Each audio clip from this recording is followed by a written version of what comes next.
গাপ্পার ভাঙা করলেন, সেখানে সচেত খেলোয়াড় রয়েছেন রাকিব থেকে কাউকে নিয়েছেন, সেখানে মিল্টন রয়েছেন, মিল্টনের নিয়ন্ত্রণে মিল্টন থেকে ছুটে ফেলেছেন মিরাজ, আবারও আক্রমণে গোপালপুরে দেখা যাক রুম্মন, এবারে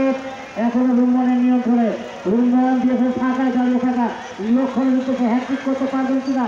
এখনো লক্ষণের পায় বল, লক্ষণ থেকে